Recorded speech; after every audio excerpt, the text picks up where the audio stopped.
Bali malah hampir nggak keluar suara, padahal lagi harus ngajar. Hari-hari ini sudah mati. Berikutnya saya terima kasih Anda mau datang karena sebagaimana petani bahagia di ladang, pedagang bahagia di tukunya, nelayan bahagia di laut, guru seperti saya bahagianya ketika ngajar. Jadi tidak saja Anda bahagia, saya juga bahagia kalau ada waktu ngajar. Cuman di tempat saya yang ikutin di Tantra itu, ngajarnya cerewet gurunya, cerewet. Cerewet itu minta hari yang bagus, tempat yang bagus, kayak gitu-gitu cerewet. Kayak di Bali saya butuh waktu 5 tahun mencari tempat saya ngajar meditasi di Brahma Wihara. 5 tahun saya mencari. Di mana 5 tahun baru ketemu. Ya, atas doa Anda, atas doa berkah tempat ini, mudah-mudahan saya bisa tiap bulan datang ke tempat ini. Tepuk tangan dulu biar. Ya, karena minta maaf, guru di garis saya itu cerewet sekali, cerewet. Dan kalau dilanggar pakai mukulin. Mukulinnya bisa mengejar ke mimpi buruk malam-malam. Jadi begitulah aturannya, tiap tempat ada aturan. Jadi di sore indah ini masih dalam suasana bulan purnama. Bulan purnamanya sudah lewat beberapa hari. Saya mau cerita ke Anda semua menua yang indah. Menua yang indah. Kita semua menua. Tidak ada orang yang tambah muda itu tidak ada. Tambah tua, tambah tua, tambah tua. Kita yang udah di atas 45, saya di atas 45, tambah tua badan kita tambah ringkih. Saya khususnya bagian badan saya yang paling banyak dipakai itu kerongkongan. Jadi kalau badan lagi lemah selalu kenanya di kerongkongan, maklum guru. Ini paling banyak dipakai, kenanya di sini. Tapi ada obat, air hangat. Jadi sore ini kita cerita menua yang indah. Tubuh boleh menua, tapi kalau bisa menuanya yang indah. Ciri-ciri orang menua yang indah itu adalah tambah dekat sama ajaran spiritual, tambah dekat dengan dharma istilahnya. Menua yang berbahaya adalah kalau tambah tua, tambah jauh Anda dengan spiritualitas. Teman-teman Islam yang dekat sama saya, selalu saya bilang, sholat Anda. Kalau nggak bisa dalam, setengah dalam. Kalau nggak bisa setengah dalam, yang dangkal pun tidak apa-apa. Sama dengan saya ngajar meditasi di Bali, saya nggak ketat. Banyak yang ngelanggar. Bahkan hari pertama Darmin lapor, ada yang telepon, balik lagi, udah nggak boleh. Nah, saya marahi. Karena bagi saya mereka sudah mau belajar spiritual, mau ikut saya berhari-hari, kendati pun melanggar dikit-dikit tidak apa-apa. Bagi saya, prinsip saya sederhana. Katakan saya mau ngasih 6, Anda dapat 5,5 sudah hebat sekali. Saya ngasih 6, Anda dapat 4, udah terima kasih sekali. Saya kasih 6, Anda pulang bawa 2, terima kasih sekali. Ya. Karena kenapa? Di luar godaannya besar. Banyak narkoba, bunuh diri, gantung diri, serem-serem di luar. Dan bahayanya, tidak enaknya orang seperti saya itu kadang-kadang bisa melihat, itu orang mau bunuh diri, lu mau datengin dulu. Harus selamatkan orang seperti itu. Karena bersalah kita bisa melihat tapi nggak menyelamatkan. Jadi sore ini menua yang indah. Kita semua menua, tapi kalau bisa menuanya yang indah. Biar kata-kata saya dampaknya lebih maksimal ke ibu dan bapak semua. Belajar spiritual yang maksimal itu adalah kalau kita duduk mendengarkan dharma, mendengarkan spiritual, tidak hanya untuk kepentingan diri kita. Dharma, spiritualitas, manfaatnya akan maksimal kalau kita belajar untuk diri kita dan juga orang lain. Ibu-ibu belajarlah spiritual untuk meningkatkan rasa kasih sayang kepada anak-anak. Bapak-bapak, belajarlah Dharma untuk meningkatkan rasa kasih sayang kepada istri. Karyawan, belajarlah Dharma biar rasa hormat Anda terhadap atasan, bawahan, pekerjaan tambah baik. Di puncak belajar Dharma untuk orang lain, suatu hari Anda akan mengerti. Mereka yang berdoa, namaskara, melafalkan lagu suci di gereja, meditasi, yoga untuk orang lain, puncaknya suatu hari Anda akan bisa melihat ternyata semua makhluk terlahir berdoa agar Anda mencapai pencerahan. Itu tidak saja ada di buku suci, tapi saya lihat dengan mata spiritual benar. Di Bali saya ketemu murid yang kepekaannya bagus sekali. Bahkan pohon pun mengajarin karma dharma ke kita. Pohon yang diam. Jadi kalau Anda belajar untuk para makhluk, tidak saja belajar untuk diri Anda sendiri, mereka tidak saja membantu kesembuhan Anda, tidak saja membantu pencerahan Anda, mereka bahkan berdoa biar Anda mengalami pencerahan. Jadi sore indah ini, duduklah mendengarkan Dharma, tidak saja untuk diri Anda, tapi juga untuk semua makhluk. Itu makanya saya suka sekali kemarin di majelis taklimnya orang Islam pada nanya, Pak Gede gimana berdoa? Saya selalu jawab, saya malam-malam suka bangun. Di titik antara bangun sama tidur, mulut saya tuh sering mengucapkan doa, Sabesada Bhavantu Sukhitata. Semoga semua makhluk bahagia. Sehingga dalam setiap doa, bisa di wihara, bisa di puronya orang Bali, selalu doa saya, semoga semua makhluk berbahagia. Karena dengan mendoakan semua makhluk, otomatis semua makhluk mendoakan kita. Kalau begitu keadaannya, semua tempat menjadi tempat berdoa. Jadi menua yang indah. Ya.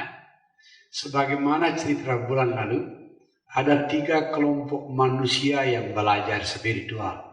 3 kelompok manusia. Pertama, manusia langka dulu, bukan kelompok kita lah. Bukan kelompok saya. Kelompok pertama adalah manusia dengan kemampuan agung.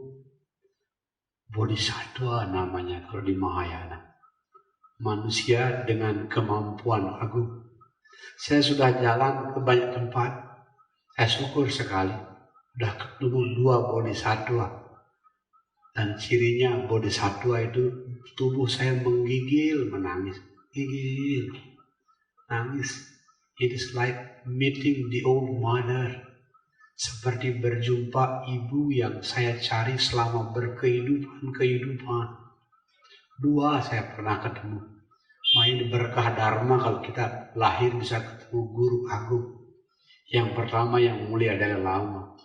Digigil tubuh saya di Dharamsala, India. Yang kedua di Jakarta ketemu yang Arya Tindaan, Samaan. Saya tanya panitia, siapa yang ngatur duduk saya? Ini yang mulia Tindaan, saya duduk di situ, persis duduk. Saya tanya panitia, kalian siapa yang ngatur saya bisa duduk? Enggak tahu Pak Gede, enggak tahu ya ketika nempel nama Pak Gede dapatnya di sana. Anaknya menggigil, selama di depan dia menggigil saya, menggigil, menangis.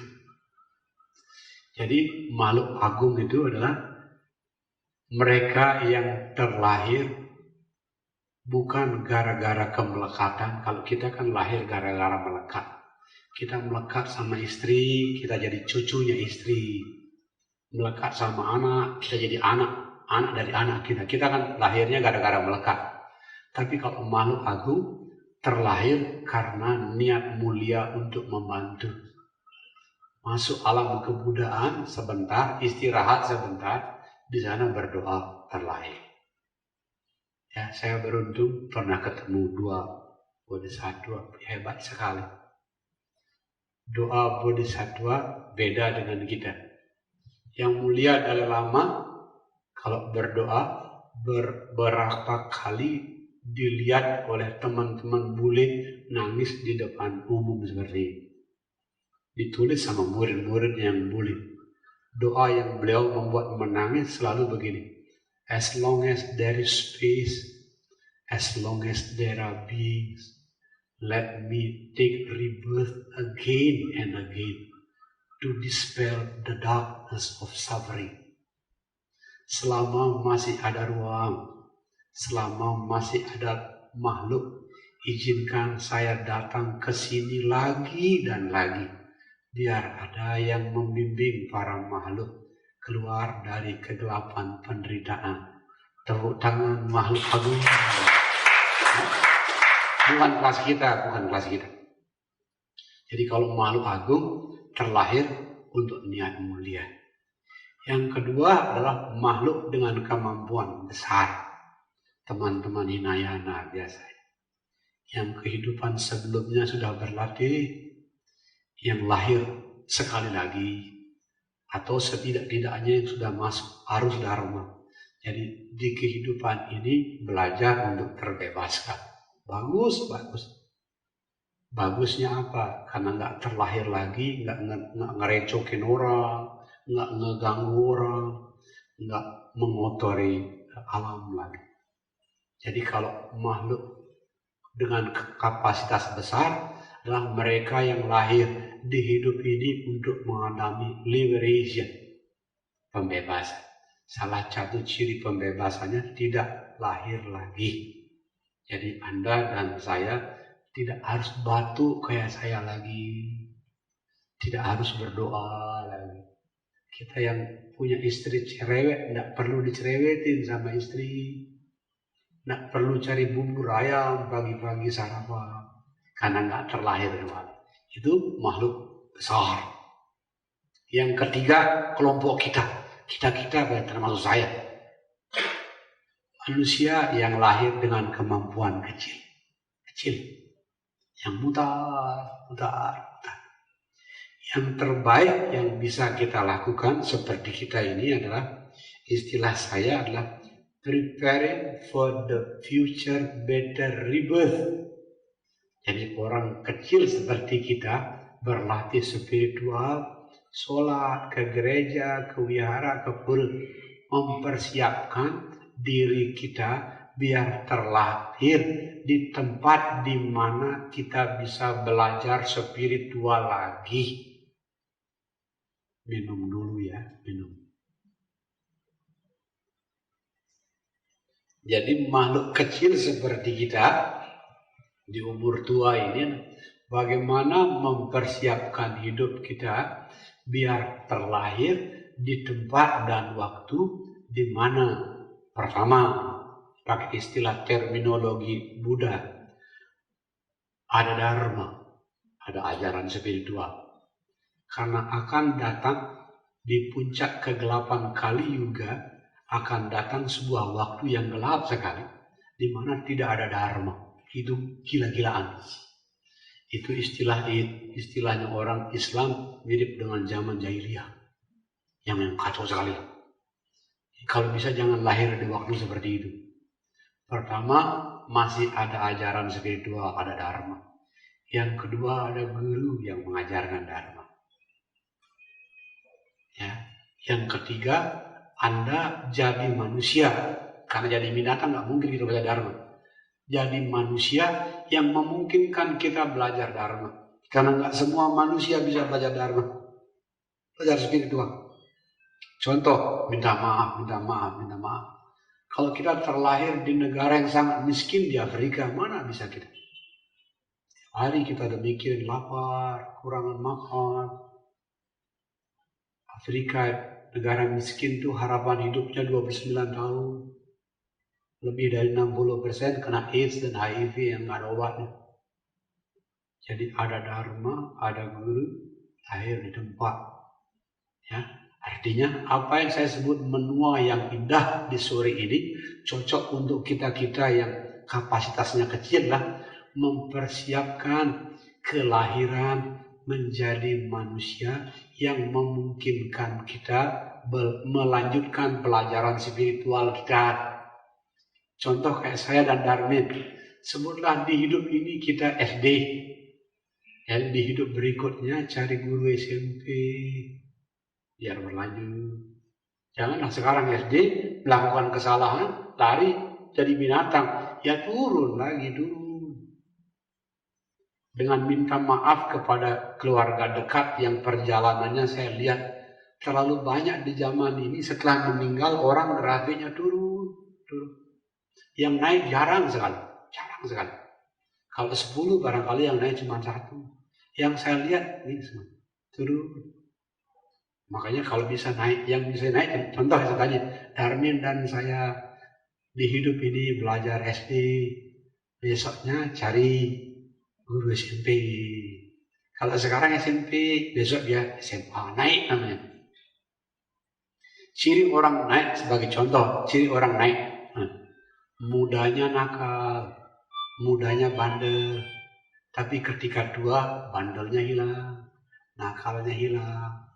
Mulai ke gereja bagi yang ke gereja, mulai ke masjid bagi yang sholat, mulai ke wihara bagi yang Buddhis. Tertarik belajar jahat, lapar berbuat baik, itu grafiknya naik dulu. Yang membuat saya sering sedih. Ada banyak orang di keluarga saya yang saya tahu, aduh mudanya baik sekali, baik, sedikit jahatnya. Pacaran pun tidak minta maaf, nggak jelek-jelekin orang di belajar. Karena nggak pernah pacaran ketika mudanya, anaknya udah 5, cari istri lagi. Itu grafiknya turun. Jadi waktu kecilnya baik, tuanya itu bahaya. Tapi saya nggak berani bilangin karena nggak tertarik sama spiritual, saya ngomong apa. Sehingga sore ini, apa yang saya sebut menua yang indah adalah mempersiapkan kelahiran berikutnya yang lebih baik lagi. Kalau sekarang SD biar SMP, kalau sekarang SMP biar SMA. Ya, pertama adalah harus lahir jadi manusia, itu harus. Ya, karena di neraka kita nggak mungkin belajar spiritual di neraka.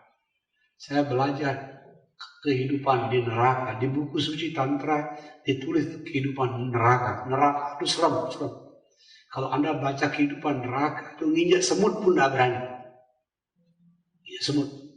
Ada neraka panas. Aduh, gimana? Panas? Terbakar. Teriak-teriak air kepanasan. Dan tidak ada yang nolong Anda. Bagaimana orang menolong, orang semuanya sakit. Ada neraka dingin. Aduh, kedinginan. Dia nyarinya api. Ya. Ada lagi yang paling menakutkan menurut saya adalah yang disebut neraka kebangkitan. Neraka kebangkitan itu begini. Ini biasanya orang-orang yang suka berkelahi. Yang berkelahi jangan. Di neraka kebangkitan itu, begitu Anda lahir, Anda jadi orang besar. Kalau jadi manusia kan kita jadi janin dulu, bayi, ini langsung jadi besar. Dan kalau lahir di sana besar, dengan siapapun kita ketemu, kita pasti berkelahi. Katakanlah saya ketemu Dudi. Di neraka kebangkitan itu saya ketemu Dudi, dia benci saya benci dia. Dan apapun yang ada di situ jadi senjata. Sebutlah ini kan pipet. Ya, karena diamankan. Begitu ambil langsung jadi senjata. Jadi sama saya berkelahi. Dan dua-duanya hancur badan. Begitu hancur badannya, ada suara dari langit. Semoga kalian semua terbangkitkan. Begitu tubuh saya sama tubuh Dudi kena angin, hidup lagi kita. Hidup oleh angin di neraka kebangkitan, angin di sana memakai. Ketika hidup berkelahi lagi kita, centang sampai karma buruk kita di neraka kebangkitan habis. Dan biasanya yang lahir di sana yang suka berkelahi. Ada lagi neraka yang dijepit sama gunung, ini gunung. Anda dijepit, sakit buka lagi. Itu orang-orang suka membunuh. Nggak mungkin. Jadi kalau Anda dan saya lahir di neraka, nggak mungkin. belajar dharma. Sakit sekali. Di atas neraka setan. Ini juga nggak mungkin kita belajar dharma di alam setan. Karena di alam setan kelaparan, kehausan. Khususnya setan preta itu tubuhnya begini. Badan dan perutnya besar sekali. Kepalanya kecil sekali, mulutnya lebih kecil sekali. Kayak orang yang membutuhkan air 10 liter per hari, tapi dapatnya cuma 10 tetes. Gimana belajar dharma di tempat itu? Neraka nggak bisa, setan nggak bisa. Yang ketiga binatang. Binatang, ciri binatang itu bodoh. Lihat sapi, kambing, ayam, mau dipotong nggak ngerti dirinya mau dipotong. Kambing mau dipotong, ikut aja. Mana bisa belajar dharma? Di atas kita ada alam asura. Setengah dewa itu berkelahi juga kerjanya. Karena dia setengah dewa, dia iri dengan dewa, dia berkelahi dengan dewa. Aduh, dia habis berkelahi di sana, habis berkelahi dia turun ke neraka alam kebangkitan. Alam dewa, alam suci. Tubuhnya bentuknya cahaya. Di Bali itu banyak sekali. Di Jakarta ada, tapi di Bali banyak sekali. Karena di sana dia dipuja. Orang Bali kan sebagian besar cara sembahyang memuja dewa. Di sana banyak sekali dewa. Alam suci yang harus saya hormati dan minta maaf kalau ada dewa di sini. Tapi kenapa alam dewa tidak tepat belajar dharma? Karena di sana terlalu menyenangkan, penuh sukacita. Jadi kalau orang tantra bilang maaf ya dewa ya, ini orang tantra yang bilang di alam dewa tuh bodoh-bodohin diri aja. Karena kenapa? Anda nabung di sini banyak, seperti Anda punya deposito gitu. Deposito 5M. Anda nikmatin deposito Anda di alam dewa, menikmati. Tapi nanti kalau depositonya habis, itu turun lagi. Jadi kalau pencari spiritual yang serius, di tantra sekurang-kurangnya saya tahu, lahir di alam dewa, bodoh-bodohin diri. Karena kalau karma baiknya sudah habis, Anda turun. Menyakitkannya di alam dewa, nah kalau kita manusia biasa ya. Kalau mati kan kita nggak tahu lahir di mana. Alam dewa itu menyakitkan ketika mati Anda lihat diri Anda akan lahir di neraka. Bayangin, seperti contoh gini, Anda sekarang tinggal di rumah elit di Kelapa Gading. Tapi ketika mati Anda tahu akan jadi gembel Tanjung Priok. Mati besok jadi gembel, pertama menyedihkannya. Itu makanya nggak ideal. Bagi dewa yang putaran spiritualnya mengalami pencerahan, dia akan mengatakan kepada manusia, aduh kalian manusia, betapa bodohnya kalian. Ini tubuh paling baik untuk belajar spiritual. Manusia yang tidak belajar spiritual itu seperti manusia yang datang ke pulau penuh permata, tapi ketika mati tangannya tangan kosong. Tubuh manusia secara spiritual disebut pulau penuh dengan permata. Yang pulang ketika alam kematian membawa permata adalah kalau Anda belajar dharma. Makanya untuk orang kecil seperti kita, sore hari ini topik kita menua yang indah. Apa itu? Mempersiapkan kematian kita biar kita terlahir di keadaan yang memungkinkan kita belajar spiritual. Sekarang kita masuk topiknya. Pertama, harus jadi manusia. Harus jadi manusia. Saya udah bilang jadi dewa repot, asura repot, neraka, setan, binatang, apalagi. Harus jadi manusia. Syarat untuk bisa lahir jadi manusia, Anda mesti banyak berbuat baik. Berbuat baik. Saya dekat dengan teman-teman Islam selalu bilang, aduh baca syariat, teman gereja laksanakan 10 perintah Tuhan. Orang Bali saya ajarin Trikaya Parisude, Kita di Buddha sila, ada sila Hinayana, ada sila Mahayana, ada sila Tantra. Untuk bisa terlahir dengan tubuh manusia, saya sederhanakan menjadi 3 bahasa universal. Jangan berbuat jahat apa saja. Berbuat jahat apa saja. Pedomannya nggak usah pedoman Buddha, kenatipun kita ini dicetir. Pedoman agama Anda deh. Jangan berbuat jahat. Ya, kalau di Buddha Dharma, tidak membunuh, tidak mencuri, to kill, not to steal, tidak bohong, kill, steal, lie, sexual misconduct, selingkuh, jangan. Yang kelima, jangan sampai minum minuman yang membuat Anda kesadaran terganggu, alkohol, narkoba, dan lain-lain. Jadi pertama, untuk bisa terlahir jadi manusia, jangan berbuat jahat. Ibu-ibu yang mau menopause kayak istri saya tahu menopause itu berat, emosinya labil, cerewetnya minta ampun. Aduh, kalau lagi labil emosinya, kalau bisa diam. Untuk ibu-ibu ketahui di tubuh kita sumber pelanggaran paling banyak itu dari mulut. Makanya kalau saya pedomannya sederhana. Kalau tidak bisa ngomong baik, lebih baik diam. Lebih baik nangis. Masih lebih sehat. Jadi pertama, tidak berbuat jahat. Ini laki-laki. Kita laki-laki. Terutama umur-umur puber kedua. Ciri orang puber kedua itu nafsu seksnya naik. Tapi jangan. Saya bilang jangan. Ya. Itu kejahatan seksual sekarang bahaya sekali. Jadi untuk bisa terlahir dengan tubuh manusia kembali, jangan berbuat jahat. Itu bahasa universalnya.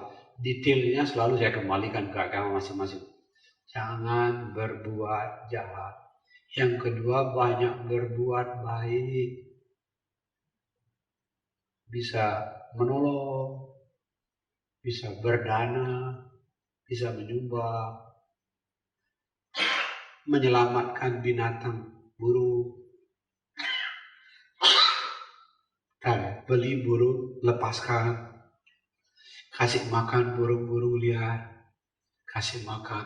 Atau beli ikan, lepas di tempat yang aman. Kalau punya duit, ke panti asuhan, panti jompo.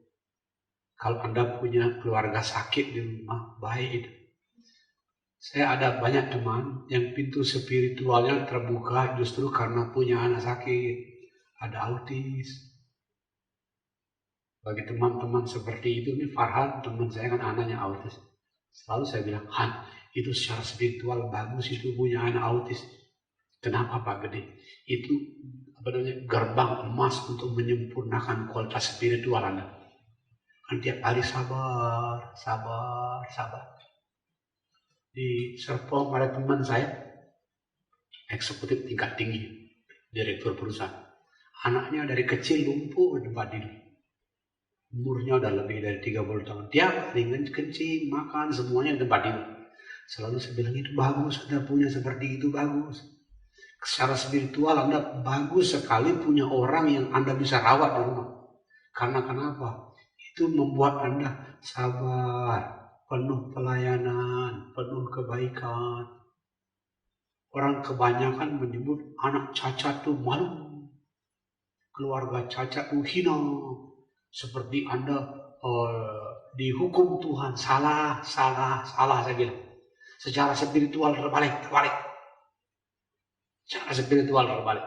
Jangankan Anda, saya pun digoda. Saya punya anak pertama, kedua udah lulus, S1 udah kerja. Anak ketiga bungsu, aduh godaannya hebat sekali.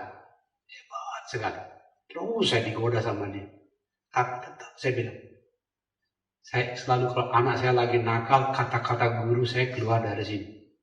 Gede Brahma, sesulit apapun kehidupan, jangan pernah meninggalkan kelembutan. Bahkan tak kala kamu dibunuh pun jangan tinggalkan kelembutan.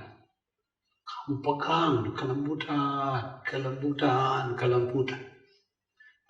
saya nakal muncul begini kata-kata ini. Jangan pernah. Jadi anak saya jadi guru terus baik sekali. Di sisi dia, di sisi orang lain disebut nakal. Tapi bagi saya terus sayangin. Ya seperti amplas yang menghaluskan. Jadi untuk lahir jadi tubuh manusia ya, jangan berbuat jahat, banyak berbuat baik. Yang ketiga dan terakhir, memiliki pikiran yang penuh kasih sayang. Sebagaimana diajarkan banyak guru spiritual, pikiran adalah akar dari semua penciptaan. Di Buddha Dharma diajarkan, mind is the root of everything. Pikiran adalah akar dari semuanya. Kalau buku sucinya orang Hindu bernama Bhagavad Gita jelas sekali. Arjuna, pikiran terakhir di saat-saat kematian itu akan menentukan kamu lahir di mana. Kalau di saat terakhir yang terbayang binatang, kamu jadi binatang. Di Buddha Dharma ada cerita seorang biksu bertahun-tahun sakit, bajunya sederhana sekali. 3 hari sebelum meninggal, biksu baik hati ini dikasih hadiah sama umatnya baju biksu yang bagus sekali, bagus, halus. Untuk pertama kali dia punya jubah yang halus. Di hari ketiga beliau meninggal. Yang dia pikirin jubahnya. Beliau lahir jadi kutu di jubah itu. Bayangin seorang biksu kan praktek meditasinya tinggi. Melekat, dia pikirin jubahnya. Jadi hati-hati. Jadi pikiran, jadi jangan berbuat jahat, banyak berbuat baik, pikiran yang bersih. Saya makanya hampir tiap hari itu melafalkan mantra Bajra Sattva. Harus membersihkan pikiran, kata-kata, perbuatan tiap hari. Kalau kata-kata relatif saya agak jaga. Perbuatan agak terjaga. Pikiran tetap paling halus. Makanya tiap hari bersihkan. Jadi untuk menjadi manusia, jangan berbuat jahat, banyak berbuat baik. Untuk teman-teman yang di rumahnya ada godaan, anak audis, atau keluarga yang mesti Anda sayang, salah itu godaan setan, salah itu hukuman Tuhan, saya bilang salah. Saya jarang-jarang pakai kata salah. Secara spiritual itu baik. Itu seperti sesuatu yang mendorong Anda naik di kehidupan berikutnya. Berhenti berbuat jahat, banyak berbuat baik, pikiran yang bersih. Itu jadi manusia. Yang kedua, setelah jadi manusia, ibu-ibu dan bapak-bapak, jangan lupa terlahir di keluarga yang berkecukupan. Kalau Anda lahir di Afrika, gimana kita? Lapar, haus. Sebutlah Anda dan saya, mudah-mudahan tidak lahir jadi gembel di Jakarta begini, jualan koran, untung 1.000 untuk beli bakso, habis. Kapan? Ke Cetianya kapan? Ke gerejanya kapan? Ya, sholatnya kapan jadi pengemis? Jadi pertama jadi manusia, yang kedua jangan lupa lahir di keluarga yang berkecukupan. Sehingga Anda dan saya tidak habis waktu kita untuk memenuhi perut. Kalau untuk jadi manusia, sudah saya bilang 3 syaratnya. Untuk lahir di keluarga berkecukupan, Anda mesti banyak memberi. Apa namanya di Islam, zakat ya, memberi. Kita di Buddha Dharma banyak berdana, sehingga tolong dicatat agar terlahir di keluarga berkecukupan Anda banyak memberi. Memberi ada tiga, memberi barang dan uang boleh, tapi tolong catat harus ke tempat yang tepat. Anda kalau memberi kepada pemabuk, uangnya jadi alkohol, Anda ikut salah. Salah-salah Anda ngasih uang 5.000 ke pemabuk, dia minum alkohol, Anda dipukul setelah mabuk. Jadi dua-duanya berbahaya. Tolong memberi itu harus ke tempat yang tepat. Yakinlah. Makanya di tempat yang lain boleh. Di tempat yang lain. Yang tempat yang lain boleh. Kalau di Buddha Dharma, Anda cari biksu dengan praktek meditasi yang mendalam. Karena kalau memberi ke biksu dengan praktek meditasi yang mendalam, itu berkah dharmanya jauh lebih tinggi. Tapi zaman sekarang kan cari yang asli selalu susah. Zaman banyak palsunya. Saya udah jalan ke semua agama, bergaul dengan romo, pendeta, kiai, bante, banyak teman, pedandanya orang balik. Saya udah lama jalan. Ada yang asli ada, tapi palsunya di mana-mana banyak sekali. Hati-hati. Sehingga kalau Anda ketemu katakanlah biksu, Anda yakin prakteknya dalam dan asli, hidupin. Saya bilang hidup itu tempat memberi yang berkelimpahan. Anda memberi uang saya 1.000, tapi memberi uang 1.000 kepada biksu yang prakteknya serius ya, silanya serius, itu berlipat-lipat berkah. Jadi untuk bisa terlahir di keluarga yang berkecukupan, jangan lupa memberi. Memberi ada 3, uang dan barang. Uang dan barang harus tepat. Ya. Yang kedua, memberi dalam bentuk melindungi kehidupan. Vegetarian itu melindungi kehidupan. Anda nggak membunuh. Kalau Anda nggak makan daging, Anda sudah memberi. Sudah memberi karena Anda nggak membunuh. Beli burung, lepaskan. Beli ikan hidup, lepaskan tempat yang tepat. Hidupin orang panti asuhan, panti jompo. Kurangin pakai tisu. Karena tisu itu motong pohon. Kurangin pakai sabun, kurangin pakai sampo. Saya kalau nggak terlalu penting nggak pakai sampo, nggak pakai sabun. Karena itu mau ke sungai berapa ikan Anda bunuh. Sampo apalagi dulu sampo sangat bagus. Saya lagi nyari. Kalau sabun saya udah ketemu. Karena murid saya di Bali ada yang bikin sabun natural. Saya dikasih, saya nggak beli sabun. Saya lihat bahannya, saya rasakan benar. Yang busanya kalau ke kali nggak mampu. Saya lagi cari sampo, ini gara-gara nggak ketemu, akhirnya udah berhari-hari nggak banyak. Benar, karena saya pikirin ketika saya bunuh berapa ikan saya bunuh. Ya, jadi saya pikirin betul. Ya, jadi melindungi kehidupan. Pemberian pertama barang dan uang, yang kedua melindungi kehidupan. Ke panti jompo ini melindungi kehidupan teman-teman yang di rumahnya ada keluarga, anak, itu melindungi sebaik-baiknya. Emang kesabarannya punya pelindung. Ya, pertama uang dan barang, melindungi kehidupan berbagai macam bentuknya. Yang paling bagus melindungi manusia karena itu tubuh paling sempurna secara spiritual. Kalau enggak burung juga enggak apa-apa. Dulu Anda ketahui di kantor saya di Bintaro selalu ada beras. Kalau saya makan kadang-kadang lupa. Kalau mau makan tuh burung gereja ngetok jendela. Dia kayak tahu saya lagi makan. Sialan, gua nggak lagi ambil beras. Ya 3 genggam. Dan Zul nggak ngerti burung gereja bagaimana tahu dia saya makan.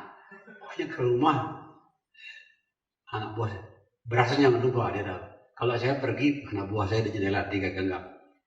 Ya nggak tahu sampai di mana perbuatan baik ini saya nggak pikirin. Tapi hari itu saya senang karena saya menghidupi beberapa gelintir burung gereja. Jalan nginjek semut hati-hati. Nginjek rumput pun kalau nggak perlu jangan. Karena rumput injek pun sakit. Jadi barang uang melindungi kehidupan. Yang ketiga, kalau Anda bisa memberikan dharma itu ajaran spiritual. Nggak usah Anda seperti saya, berikan dharma, terus rambutnya digundul berceramah kemana-mana. Nggak semua orang punya berkah seperti itu. Nggak semua. Tolong catat, memberikan dharma itu ada tetangga mau cerai, Anda datangin, Anda rayu, jangan cerai, jangan. Itu udah membabarkan dharma. Ya, ada anak nakal yang biasanya mencuri, Anda rayu, Anda sayangin, berhenti mencuri. Itu sudah membabarkan dharma ini. Ya, saya kadang ketemu teman-teman Islam, yang maaf yang gini ya, yang hitam.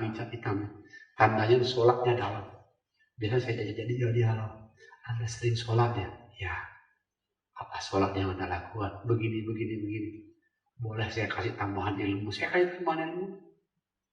Ya, versi teman saya di UIN Syarif Hidayatullah, ini sholat yang dalam.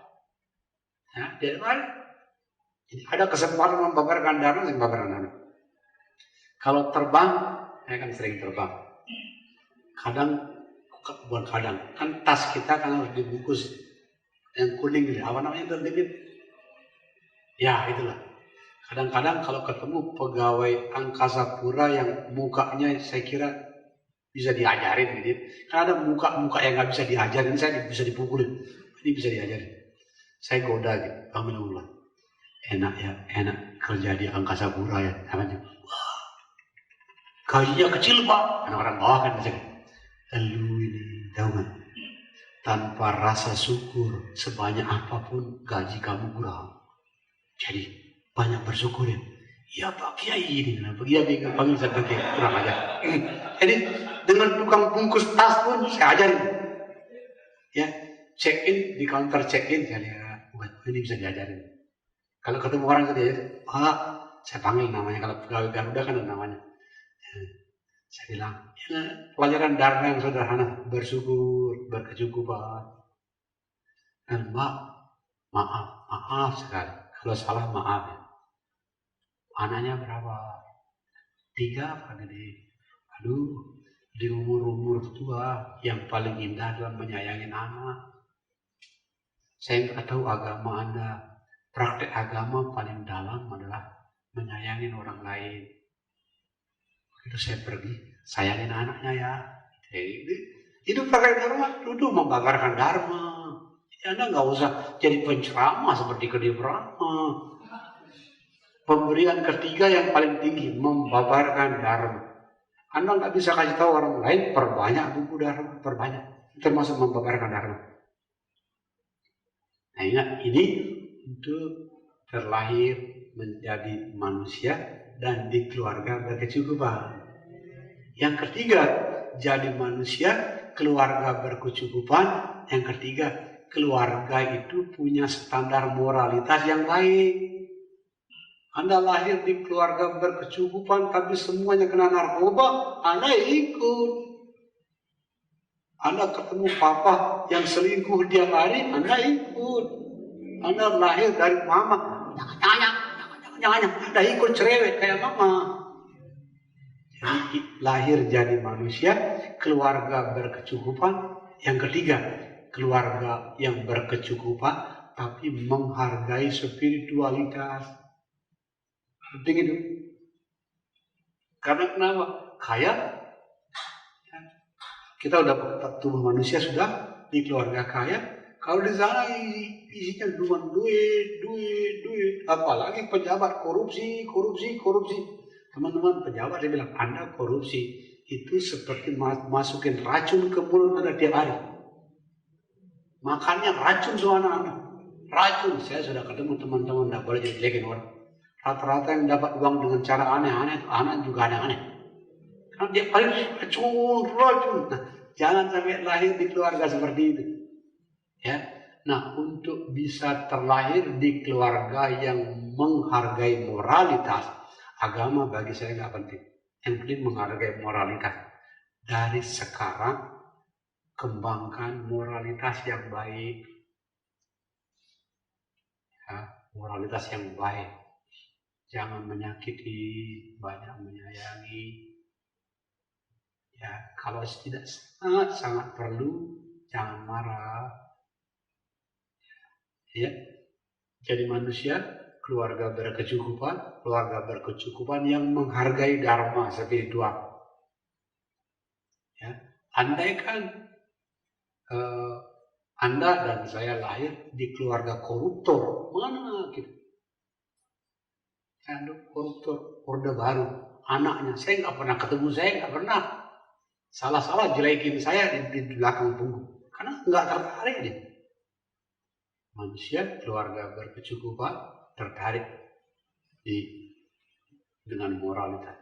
Yang keempat, di waktu di mana ajaran masih ada. Untuk itu hati-hati. Saya pakai contoh.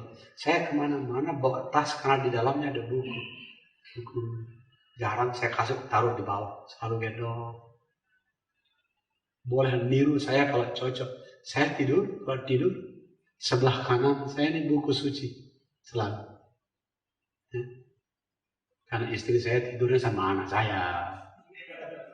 Saya udah lama nggak tidur sama istri saya. Karena istri saya sudah milik anak saya.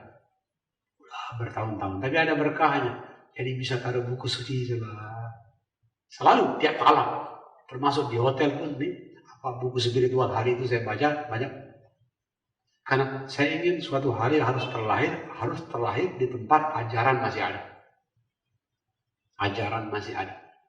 Contoh, saya kalau dikasih hadiah buku suci sama teman, selalu saya ambil, ini niru para biksu, ditepukin di kepala.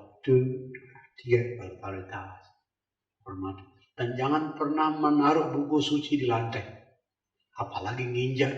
Bahaya saya bilang bahaya. Di purunya orang Bali saya sering ketemu orang bahaya. Saya nggak boleh mendoakan orang jelek. Bungkus dupa Anda tahu? Bungkus dupa itu kan sering bergambar orang suci, gambar Buddha, gambar Shiva. Kalau orang Bali taruh di bawah, orang. Saya biasanya ambil, saya naikin ke tempat yang tinggi. Kalau bawa kantong hari itu saya akan menantang. Itu. Ya, nggak boleh, berbahaya. Atau buku suci kita naik motor taruh di sini. Nggak boleh. Jadi biar terlahir di tempat yang ada dharmanya, ada ajaran spiritual. Caranya adalah hargai buku suci, hargai apa saya. Saya kadang kalau nginep di hotel bintang 5 khususnya di Indonesia, kan di kamar tuh bisa ada dua buku suci, Bible sama Quran, lengkap dilaji. Saya lagi mood baik, kesehatan baik, biasanya saya buka. Dua-duanya saya buka, saya ambil satu halaman, hanya mau menghargai buku suci. Satu ayat, tutup lagi. Bible buka, satu ayat, tutup lagi. Taruh lagi. Intinya sederhana, menghargai buku suci. Kalau harus terlahir lagi, harus terlahir di tempat yang ada ajaran spiritual. Kalau nggak ada ajaran gimana? Kan orang kaya, ajaran nggak ada. Dan terakhir, pertama manusia, keluarga berkecukupan, punya moralitas, ada ajaran spiritual. Yang kelima, ya, kalau di tantra yang kelima ini paling penting, itu Anda harus ketemu guru. Ada buku suci nggak ketemu guru, salah paham kita. Guru itu makanya di tantra guru sangat dihormati. Ya, saya jangankan guru spiritual, guru SD yang melarikan tabungan saya pun saya hormati. Pernah di SD dulu nabung, setelah tamat SD tabungannya dibawa pergi sama dia. Saya masih ingat itu. Tapi saya kalau ketemu saya hormati karena guru. Saya lupa, di pikiran saya masih ingat uang saya dibawa. Tetap. Karena jangankan guru spiritual, guru yang palsu. Kadang saya ketemu umat Buddha, penting. Kadang ketemu umat Buddha yang menjelekkan biksu, saya bilang jangan. Saya bilang jangan, bahaya. Jangankan biksu yang asli, yang palsu pun Anda mesti hormati. Yang palsu pun. Saya diajarin di jalan saya. Kalau saya ketemu warna begini, ini warna begini, merah marun. Saya sering pergi naik Garuda. Di Garuda tuh kadang ketemu jok yang warna joknya merah marun. Bantalnya merah marun. Saya peluk di hati. Karena kenapa? Itu warna baju guru saya yang mulia adalah lama. Kalau ada orang saya malu. kalau ada orang kan gila. Kalau nggak ada orang itu bantal warnanya merah marun, saya tahu di kepala. Karena mengingatkan warna itu mengingatkan kepada guru saya. Sehingga saya teman-teman Buddha saya bilang, kalau ada warna kain, kainnya mirip dengan kain warna biksu, taruh di bawah, naikin. Ya, kalau saya nggak ada orang, pokoknya biar dibilang gila sama orang, taruh apa lagi? Kalau warna, terutama saya warna merah marun. Di Garuda itu saya peluk gitu jalan, seperti memeluk guru saya. Cuma warnanya aja. Agar berjumpa guru.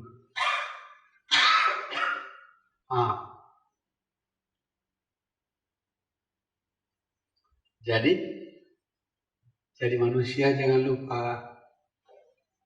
Keluarga berkecukupan jangan lupa. Keluarganya punya standar moralitas yang baik jangan lupa. Lahir di zaman ada dharmanya, spiritual. Yang kelima ada guru. Ya, saya bukan mentang-mentang guru kemudian gila hormat, bukan. Terus terang saya bilang di tantra itu diajarin, sakral sekali itu. Dulu saya juga ragu-ragu waktu pertama belajar tantra baru-baru. Ini orang ini biar dapat sumbangan banyak ini. Dia bakat dananya banyak. Belakangan saya ngerti, benar. Saya kira benar. Saya nggak bohong, mata spiritual saya sudah lihat benar. Jadi kalau penghormatan terhadap guru ada di buku suci orang tantra dan benar dalam pandangan spiritual saya. Benar. Makanya saya sekarang kalau jangankan biksu, teman-teman Pak Kiai pakai baju dua. Selalu saya hormati karena saya tahu Pak Kiai itu kan guru. Ya, orang Bali namanya pedande. Kalau ketemu pedande itu saya nggak kenal. Begitu jalan sengaja saya berhenti biar dia duluan. Terus saya jalan. Dengan sebuah niat apa? Kalau harus terlahir lagi biar ketemu guru. Karena tanpa guru Anda akan bla bli blu nggak karu-karuan. Bayangin tanpa guru TK, SD, mana bisa kita baca tulis? Jadi 5 jangan lupa ya. Manusia, keluarga berkecukupan, keluarganya punya standar moral yang baik, ada dharma, ada guru. Dan tolong dicatat baik-baik. Saya tidak memuji Anda, tidak memuji murid saya kayak Darmin, Dudi, Dinda. Anda ketemu kelima-limanya di hidup ini. Anda udah ketemu kelima-limanya nih. Ya. Di Kristen juga. Ya. Karena Anda udah ketemu kelima-limanya nih. Pertama udah jadi manusia, Buddha Armin juga. Udah jadi manusia. Ya, pertama udah ketemu jadi manusia. Kedua, saya yakin Anda udah berkecukupan, makanya bisa pergi ke Bali untuk ke spiritual 8 hari segala macam. Nggak mungkin orang miskin bisa seperti itu, nggak mungkin. Udah manusia, keluarga berkecukupan. Kalau Anda tertarik belajar dharma, itu standar moral di keluarga Anda sudah bagus. Nggak mungkin. Tertarik. Nih, waktu sekarang ada ajaran spiritual. Yang 5 ketemu guru. Berarti Anda sudah dapat kelima-limanya. Sehingga tidak ada cara lain. S3 itu. Serius. Ya, makanya saya kadang kalau meditasi ada murid-murid saya muncul. Ini orang yang membutuhkan saya. Saya doakan. Ya. Tepuk tangan buat kita semua. Itu menua yang indah, menua yang indah. Untuk adik-adik yang sudah saya ikut ini sekali lagi ada di buku suci dan juga benar menurut pandangan spiritual saya. Kalau seorang guru yang agung, tingkatan tinggi, meningkatkan kita. Seperti yang mulai dalam lama, tingkatan. Kalau beliau meninggal itu mengangkut muridnya. Di buku suci Buddha dicatat. Saya lupa, minta maaf sekali kalau salah karena angka saya tak terlalu detail. Kayak yang Arya Sariputta itu mengangkut makhluk sekitar 100.000. Jadi sekali satu guru agung wafat dalam posisi pencerahan, dia ngangkut. Makanya Lama Zoba Rinpoche kalau menyebut gurunya Lama Yese selalu mengatakan gitu. Guru saya Lama Yese, seorang guru yang lebih baik dibandingkan Buddha di 3 waktu. Jadi, my holy teacher Lama Yese, who is kinder than the Buddha of 3 times. Begitu menghormati guru. Ketika saya baca, kenapa seperti ini? Karena kita nggak terangkut sama guru agung Buddha, nggak terangkut. Barangkali zaman guru agung Buddha kita terlahir dari semut nih, jadi semut, jadi monyet. Monyet pun monyet jahat, bagaimana aku? Kenapa Lama Zoba Rinpoche menghargai gurunya? Karena dia akan diangkut sama gurunya. Jadi kenapa di Tantra guru dihormati sekali? Dengan asumsi gurunya serius dalam dan mengalami pencerahan di momen kematian, keangkut kita. Tapi keangkut dengan kalau kita mau bakti. Ya, ini cerita menua yang indah. Saya tidak lagi berpromosi karena tidak boleh saya berpromosi. Maret akan retret 8 hari lagi. Kalau ada Anda ikut boleh di Bali. Darmin yang tahu detailnya. Dan di bulan purnama sebagai puncak pertemuan nanti, itu saya akan cerita peaceful death, joyful rebirth. Mati yang indah kalau harus terlahir di tempat dan waktu yang indah. Di situ saya akan cerita di momen kematian ada banyak sekali kesempatan mengalami pencerahan. Tapi sekarang tidak boleh cerita seperti itu. Karena sastra suci Tantra itu harus dibabarkan di tempat yang tepat, di waktu yang tepat, ke murid yang sangat tepat. Tidak boleh sembarang. Di momen kematian ada beberapa momen di mana Anda bisa mengalami liberation. Saya akan ceritakan. Makanya Anda 8,5 hari Anda diam. Pikiran Anda saya bikin seperti gelas yang bersih sekali. Tatkala gelasnya sudah bersih, baru di bulan purnama. Peaceful death, joyful rebirth. Jadi kalau Maret ini peaceful death, joyful rebirth, Oktober baru saya akan cerita mengenai enlightenment. Kalau bisa datang bagus. Karena sebagaimana cerita di awal, saya bahagia dengan mengajar. Silakan ibu-ibu bertanya. Ibu-ibu dulu. Silakan. Ya. Saya sudah pelankan sekali, mudah-mudahan tidak terlalu cepat bicara. Bu. Ya. Nah.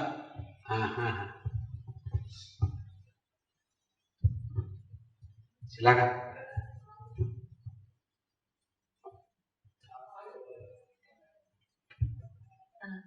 Mungkin gini Pak, saya mau nanya, kalau misalnya ada yang tanya sama saya, agama Buddha itu percaya nggak sih sama Tuhan? Menurut Bapak, saya harus jawabnya seperti apa Pak? Tepuk tangan dulu, bagus sekali. Hati-hati, itu sensitif. Kalau Anda ketemu orang yang memuja Tuhan dan fanatik, bahaya. Ya. Di Bali ada banyak anak muda yang bertanya, Buddha itu ateis ya? Apa pengertian Anda ateis? Nggak percaya sama Tuhan, hati-hati. Saya menerangkannya begini, itu pun bukan saya dapatnya, udah lama mencari cara menjawab. Agama Buddha mengerti Tuhan secara berbeda. Tuhan dimengerti dalam agama Buddha bukan dalam bentuk mencipta, memelihara, dan menghancurkan. Tidak begitu Tuhan dimengerti. Tapi di Buddha, Tuhan dimengerti sebagai sebuah hukum. Bahasa aslinya adalah God as a law. Tuhan sebagai sebuah hukum. Terminologi Dharma yang asli namanya Praticca Samuppada. Jadi saya nggak bikin-bikin, bukan gede pernah ngarang-ngarang. Ya, dan siapa yang melihat hukum itu dan bisa membadankan hukum itu, dia mengalami pencerahan. Jadi tidak percaya, bukannya tidak percaya sama Tuhan. Saya bilang cara mengerti Tuhannya berbeda. Bagaimana orang Buddha mengerti Tuhan? Tuhan sebagai hukum. Istilah aslinya praticca samuppada. Ya, kenapa kita lahir dan lahir kembali? Karena kita gagal melihat hukum itu. Gunanya meditasi adalah biar kita bisa melihat, oh itu sebab saya lahir. Jadi kalian terang hukum ini four noble truth, 4 kebenaran harian. Ada duka. Duka itu ada karena kita tidak melihat hukum yang tadi. Ciri orang belum melihat hukum itu adalah dia menggenggam yang positif, menendang yang negatif. Suami ganteng disayangi, suami banyak utang ditendang. Jadi yang positif digenggam, yang negatif ditendang. Itu belum melihat hukum itu. Bisa dihentikan. Ya, duka itu bisa dihentikan. Ciri duka sudah dihentikan adalah kalau Anda tidak menendang yang positif, tidak menendang yang negatif, tidak menggenggam yang positif. Bagaimana cirinya? Mengalami apa yang disebut orang Mahayana sunyata, orang Hinayana anata. Itu Tuhannya yang itu. Tidak. Jadi hati-hati menjawab ke orang-orang yang fanatik akan Tuhan. Dia bilang, oh, ada Tuhan. Jadi, nah, yang mulia Dalai Lama kalau bercerita di depan bule-bule sering menjawab, there is no such thing as God. Tapi hati-hati, itu bicaranya di depan para bule. Bule-bule itu kan kedewasaannya bagus, kematangannya bagus. Kita di negeri berkembang, banyak yang fanatik, yang melekat sekali dengan konsep Tuhan. Nanti kerusuhan terjadi, wiharanya dibakar. Jadi hati-hati ngomongnya ya. Saya terus terang ngeri, suatu hari di Bali ada guru bule gajah di Bali. Saya masih ceritakan. Namanya bule, bahasanya lugas. Ada anak muda nanya, ratu ada TV-nya lah. Saya ngeri. Pertanyaan anak muda, do you believe in God? Anak muda nanya, bulenya biksu lagi. Jawabannya vulgar sekali. No such thing as God. Saya ngeri dengarnya. Karena dengar anak muda banyak ada TV. Yang saya ngerinya apa? Ketemu anak muda fanatik, disimpan di memorinya, orang Buddha ateis. Kerusuhan terjadi, dibakar. Saya ngeri. Makanya selalu, saya telah berdoa. Gimana menerangkan konsep Tuhan ala orang Buddha. Ketemu saudari. God as law. Ya, tepuk tangan, jarang-jarang tanya. Ke Ria, pertanyaan.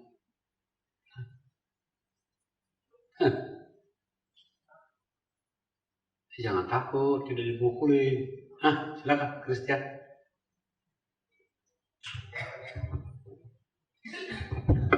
Terima kasih Pak.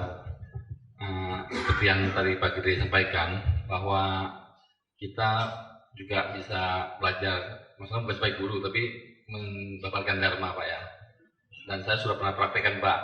Saya itu ngutip-ngutip kitab-kitab dari akhir suci, saya masukin Facebook Pak. Tapi ada teman yang komplain, katanya dalam artian dia pakai bahasa Jawa sih Pak. Saya suruh teman terjemahin. Intinya kamu kalau semakin berilmu, kamu jangan sombong. Nanti kamu hancur gitu. Saya jadi ragu-ragu Pak. Ini saya boleh terusin atau enggak gitu Pak? Terima kasih. Tepuk tangan dulu. Kalau saya bilang terusin. Tapi ke orang yang selektif. Oh nggak apa-apa. Selektif. Facebook kan kalau di tempat Anda kan siapa yang datang terserah. Jadi maksudnya selektif adalah ajaran suci itu seperti air suci. Ya, kalau Anda menuangkan air suci, Tapi kalau orang itu wadahnya kotor, kan air susunya jadi kotor. Jadi saya bilang terusin. Tapi lebih selektif. Kalau ketemu teman-teman yang seperti itu, lebih baik sabar aja. Gunakan mereka sebagai guru kesabaran. Teruskan. Ya, karena kita nggak pernah tahu mana tempat kepala yang bersih sama kotor. Yang penting kasih saja.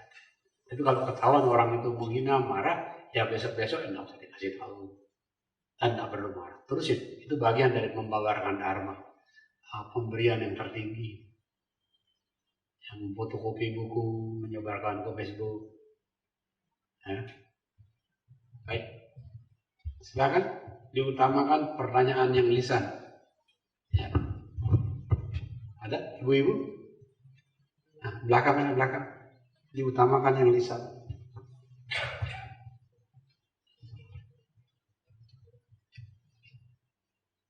Namo budaya. Saya mau tanya ya, kalau misalnya ada suami istri, saya sih kenal gitu ya, dia tuh ribut terus.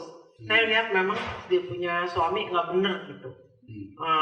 Jadi minta pendapat saya bilang kalau memang yang udah nggak tahan, udah cerai aja, saya bilang. Jadi kalau memangnya sudah nggak bisa diterusin, nggak bisa dibaikin, gimana?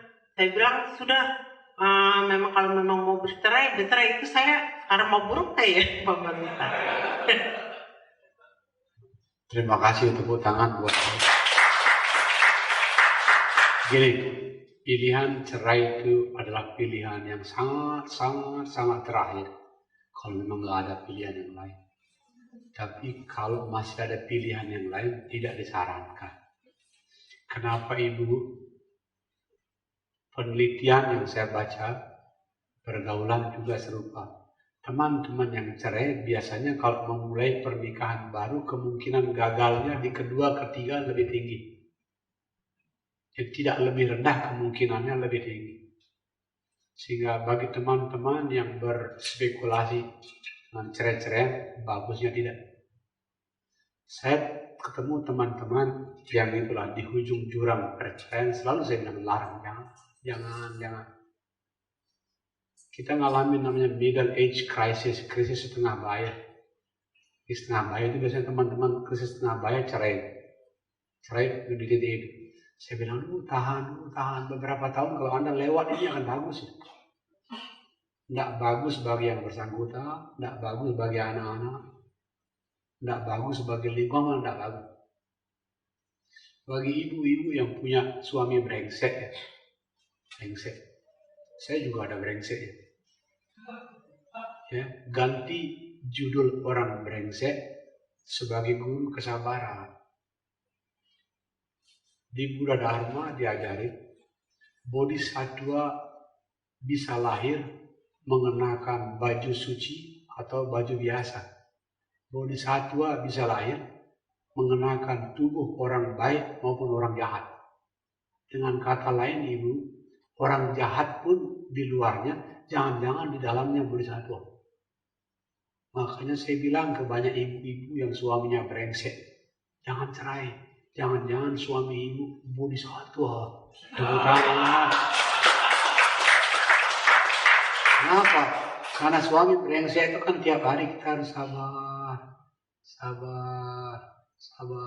layani. Di tantra yang saya jalani Ibu, tatkala kita disakiti, kita sedang diinisiasi. Saya termasuk yang masih disakitin orang. Ketika disakitin dia melihat diinisiasi. Inisiasi yang membersihkan tentang karma. Jadi bilangin teman Ibu yang disakitin suaminya. Kalau suaminya lagi marah, pergi ke kamar mandi, teriak, lunas. Ya Bu, ya, jangan. Kalau saya bilang jangan.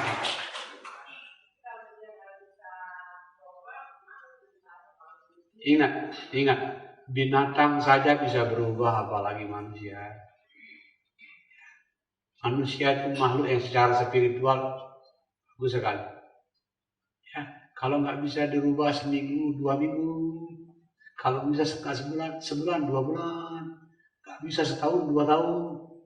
Untuk urusan spiritual, Bu, tambah lama orang itu brengsek, tambah bagus. Tapi spiritual bukan urusan material. Ya, saya sering bilang ke teman-teman, yang enak adalah istri baik, layanannya bagus, tidak pernah cerewet, enak di meja makan, enak di tempat tidur. Kalau ada, nggak ada orang begitu, nggak ada. Ya, jadi Ibu, selalu saya bilang, saya nggak saran. Ya, jelas Bu ya, karena itu akan mengulangi. Ada lagi? Ya, tolong cepat. Ini teman saya di sini. Nama budaya Pak Gede, saya ingin menanyakan tadi kan kalau dalam Buddhism tingkat kepatuhan itu sebagai law. Berarti selama ini kan kita dari kecil sampai dewasa kan dalam berdoa selalu mohon pada Tuhan. Nah dalam hal ini kita sebaiknya berdoa jadi kepada siapa gitu? Tepuk tangan bagi sekali. Berkah pengetahuan malam ini bagus sekali, banyak pertanyaan bagus-bagus. Kalau Anda nggak nanya, saya lupa centrai. Gini, ada dua jenis Buddha ya. Sangat bagus. Saya ngomong 100 kali belum tentu keluar yang satu. Yang namanya pertama causal Buddha sama resultant Buddha. Jadi causal Buddha itu Buddha sebagai penyebab. Yang kedua, Buddha sebagai akibat.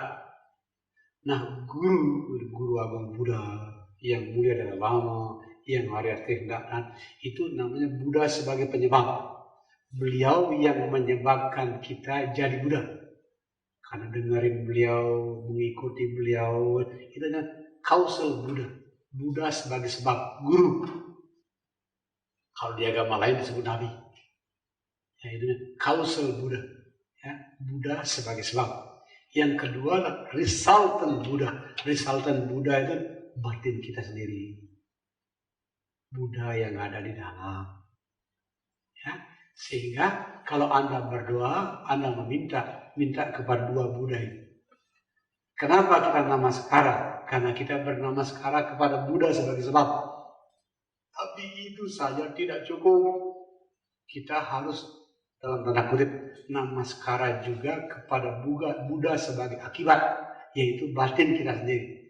Kalau namaskara kepada patung Buddha kan jelas, tapi namaskara kepada batin yang ada di dalam adalah latihan meditasi biar Anda attaining enlightenment. Jadi kalau teman-teman yang memuja Tuhan, memintanya kepada Tuhan, hormati, hargai, tidak boleh jelek-jelekin orang. Ya, kita belajar spiritual untuk cari musuh. Musuh nggak dicari aja udah dapat, apalagi nyari lagi. Tapi bagi kita yang praktisi Buddha Dharma, yang dihormati dua, Buddha sebagai sebab, Buddha sebagai akibat. Buddha sebagai sebab ada di luar, disimbolkan dengan rupa, dengan ajaran Dharma, dengan Sangha, Sangha. Buddha sebagai akibat, batin kita harus diolah dengan sila, samadhi, prajna. Sila moralitas, samadhi meditasi, prajna itu kekosongan. Jelas itu dua hormati. Buddha sebagai akibat, Buddha sebagai akibat. Buddha sebagai sebab, Buddha sebagai akibat. Karena kalau Anda belajar Zen itu ekstrim. Zen itu ekstrim. Tidak boleh menghormati Buddha yang ada di luar. Harus menghormati Buddha yang ada di dalam. Makanya ada orang Zen ekstrim menulisnya begini. Kalau ketemu orang Hinayana jangan tersinggung. If you meet Buddha on the street, kill him. Kalau Anda ketemu Buddha di jalan, cepat bunuh. Itu orang Zen. Karena kenapa? Tidak boleh menghormat kepada Buddha yang ada di luar. Itu ekstrim. Dia tidak boleh menghormat kepada Buddha sebagai sebab. Harus menghormat kepada Buddha sebagai akibat. Boleh, tapi itu orang Zen. Ya. Tapi untuk orang kita ya, Buddha sebagai sebab, Buddha sebagai akibat. Dua-duanya mesti seimbang. Saya ikut yang dua-duanya. Jelas ya? Lagi? Ini, yang di sini dulu. Kalau nggak ada saya jawab.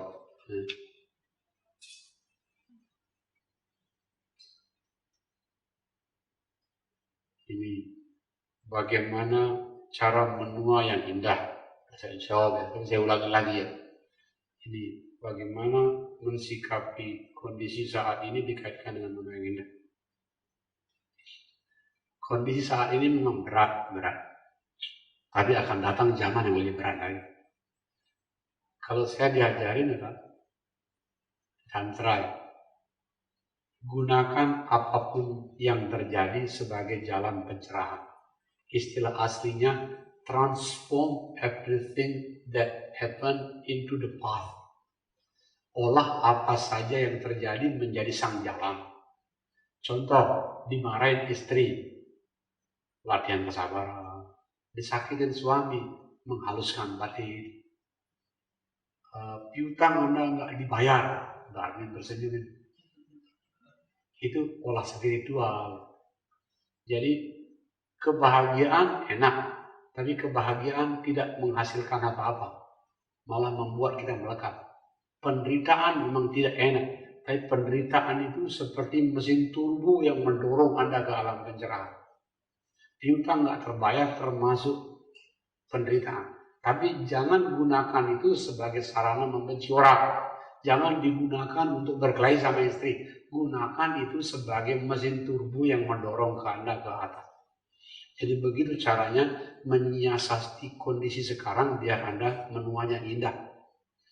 Ulangan lagi karena ada beberapa teman baru datang. Menua yang indah adalah untuk orang kapasitas kecil seperti kita. Harus lahir jadi manusia. Lahir di keluarga yang ekonominya berkecukupan. Di keluarga yang standar moralitasnya baik, ada ajaran spiritual di tempat lahir berikutnya, dan ada guru. Itu kita harus siapkan.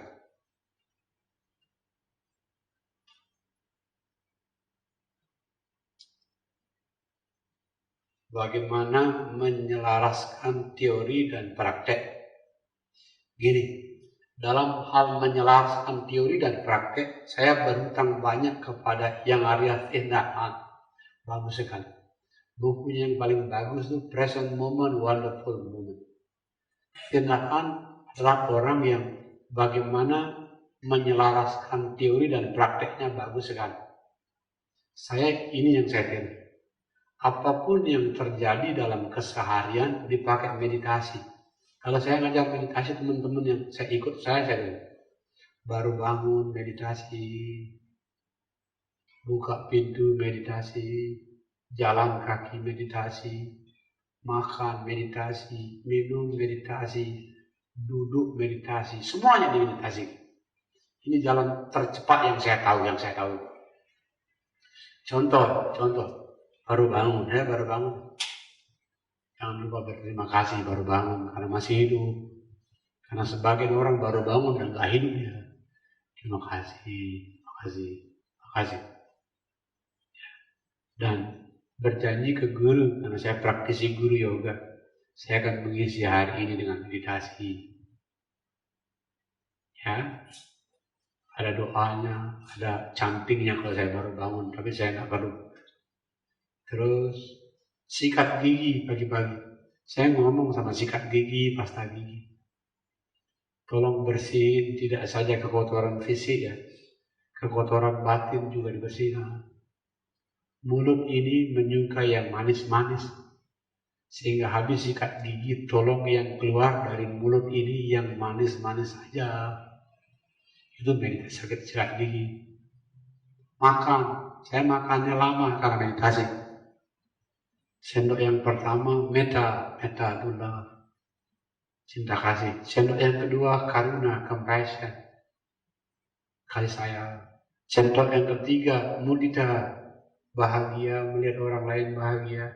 Sendok yang keempat upeksa, keseimbangan batin. Sendok yang kelima lari yang ke pertama, metta terus gitu. Yang ketika mengunyah itu metta. Itu loh cara menyelaraskan teori dan praktek, dan itu cara tercepat yang saya tahu.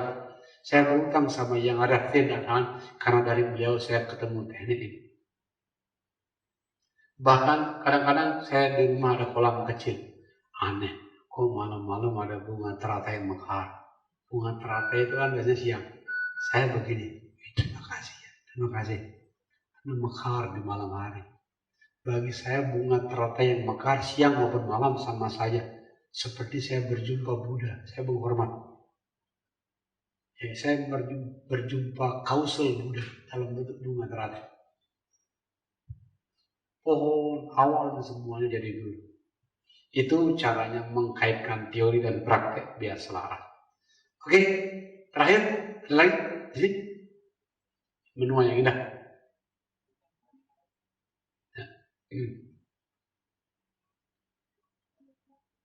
Nggak apa-apa.